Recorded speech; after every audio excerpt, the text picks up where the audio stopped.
Hello बच्चों, स्वागत है आपका हमारी आरटी कॉमर्स क्लासेज में। हमारा चैप्टर चल रहा था 11th का डेप्रिसिएशन। उसमें पिछले वीडियो में मैंने आपको दो मेथड समझाए थे, एक स्ट्रेट लाइन और दूसरा डिमिनिशिंग। आज इसी में आगे बढ़ते हुए हम आपको प्रोविजन फॉर डेप्रिसिएशन वाला टॉपिक समझा रहे हैं। प्रोविजन फॉर डेप्रिसिएशन, जब हम डेप्रिसिएशन के लिए एक अलग से अकाउंट मेंटेन करते हैं जिसका नाम है प्रोविजन फॉर डेप्रिसिएशन, इसका मतलब ये हुआ कि हम बार बार हर साल डेप्रिसिएशन मशीन अकाउंट के अंदर या असेट अकाउंट के अंदर नहीं लगाएंगे और उसके लिए अलग से एक अकाउंट मेंटेन करेंगे, और जिस साल में मशीनरी सेल होगी उस साल में सारा की सारा उस मशीनरी का डेप्रिसिएशन उस अकाउंट में ट्रांसफ़र कर देंगे। देखिए, जैसे पहले एक सिंपल सा एग्जांपल लेते हैं डी के गोयल की बुक का। इसमें 16 एग्जांपल है, आपकी बुक में ये आगे पीछे हो सकता है, आप देख लें।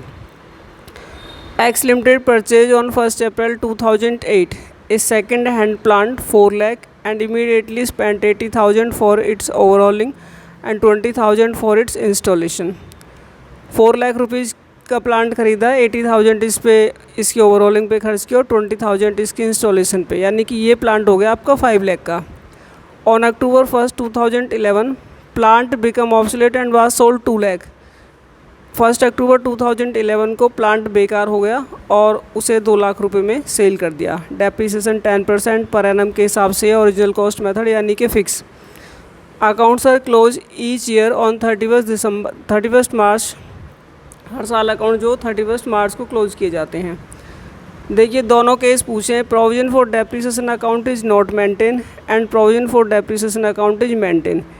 पहले तो जब depreciation account provision for depreciation account maintain नहीं करते, उसमें देखो जैसे आप पहले कर रहे थे सिंपल, पर एक बार रिवाइज कर लीजिए। फॉर्मेट आपने बनाया, डेट पर्टिकुलर अमाउंट इसी तरीके से क्रेडिट का हो गया। 1 अप्रैल 2008 को टू बैंक के नाम से 4 लाख की मशीनरी और 1 लाख इस पर एक्सपेंस हुआ, तो टोटल होगी 5 लाख की।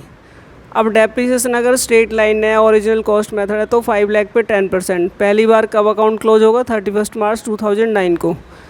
5 लाख का 10% हो गया 50,000। 5 लाख में से 50,000 लेस किया तो 4,50,000। अगले साल 1 अप्रैल को इसको बैलेंस ब्रॉट डाउन करके लाए 4,50,000 और 31 मार्च 2010 को डेप्रिसिएशन लगाया 50,000, तो बैलेंस आ गया 4 लाख। अब इसको उससे अगले साल लाए 2010 में, to balance brought down 4 lakh, फिर से लगाया 50,000 का डेप्रिसिएशन, तो बैलेंस आ गया हमारा 3,50,000। फिर आगे लेके आए। अब क्या किया था लास्ट में? 1 अक्टूबर 2011 को, यानी अप्रैल से 1 अक्टूबर तक कितने मंथ हो गए? 6। तो अब के साल में इस पे लगेगा 6 मंथ का डेप्रिसिएशन। एक साल में आप 50,000 का लगाते हैं तो 6 मंथ में लग गया आपका 25,000 का, आधा हो गया। और मशीन जो बिकी है वो 2 लाख में। अब देखिए, यहाँ 3,50,000 की मशीनरी है यहाँ तक, अप्रैल 2011 तक। 25,000 की और डेप्रिशिएट हो गई, तो इसकी जो वैल्यू बची वो बची 3,25,000। अब 3,25,000 की मशीन अगर 2 लाख में बिकी तो नुकसान कितने का हुआ? लेस कर दीजिए 1,25,000 का। तो 1 अक्टूबर को बाय स्टेटमेंट ऑफ P&L 1,25,000। ये अकाउंट यहीं क्लोज हो गया, क्योंकि इसमें कोई नई मशीनरी खरीदी नहीं गई और इतने ही साल का पूछा है, जब तक मशीनरी बिकी जब तक का आपने बना दिया। ये पुराना ही केस था जब कोई प्रोविजन मेंटेन नहीं करवाया। अब देखिए इधर,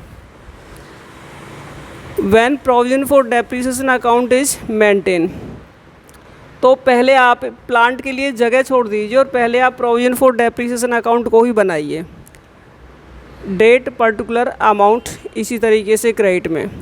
तो जो प्रोविजन फॉर डेप्रिसिएशन होता है, जब हम बैलेंस शीट बनाएं तो लायबिलिटी साइड में लिखा जाता है, यानी कि उसका जो अकाउंट होगा वो आपका क्रेडिट साइड से शुरू होगा, लायबिलिटी क्रेडिट में आया करती हैं और डायरेक्ट डेप्रिसिएशन से ही शुरू होगा।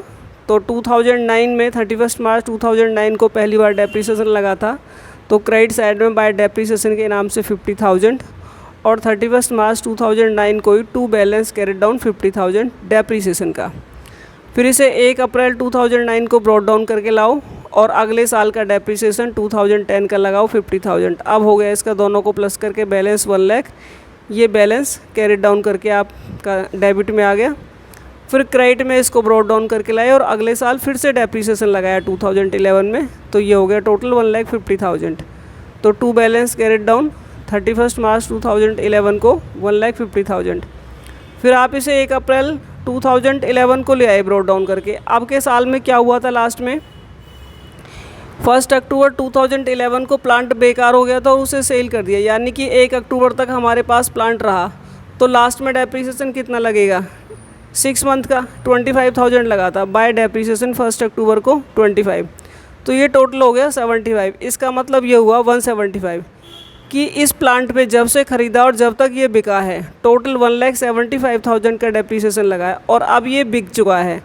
तो जिस डेट को बिका डेबिट में उस डेट को लिखो और टू प्लांट के नाम से पूरा की पूरा डेप्रिसिएशन इसका यहाँ लिखो, टू प्लांट अकाउंट के नाम से 1,75,000। अब इसे यहाँ कैसे लेना है प्लांट अकाउंट में, ये देखिए फॉर्मेट बिल्कुल उसी तरीके से, डेट पर्टिकुलर अमाउंट ऐसे ही क्रेडिट में। टू बैंक के नाम से 5 लाख लिखा पहले साल में, बैलेंस कैरी डाउन आ गया। अब हर साल डेप्रिसिएशन आपको नहीं लगाना, इस बैलेंस को जब तक कैरी डाउन ब्रॉट डाउन करो जब तक उसका सेल का ईयर ना आ जाए।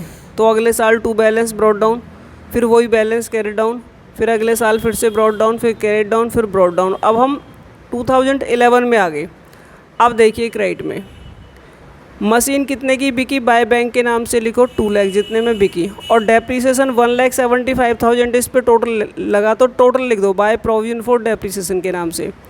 और 5 लाख में से ये दोनों लेस करके 2 लाख और 1,75,000 जो बचा वो हमारा लॉस हो गया by statement of P&L balancing figure से 1,25,000 का लॉस। तो बच्चों उम्मीद है तुम्हें प्रोविज़न वाला टॉपिक समझ में आ गया होगा।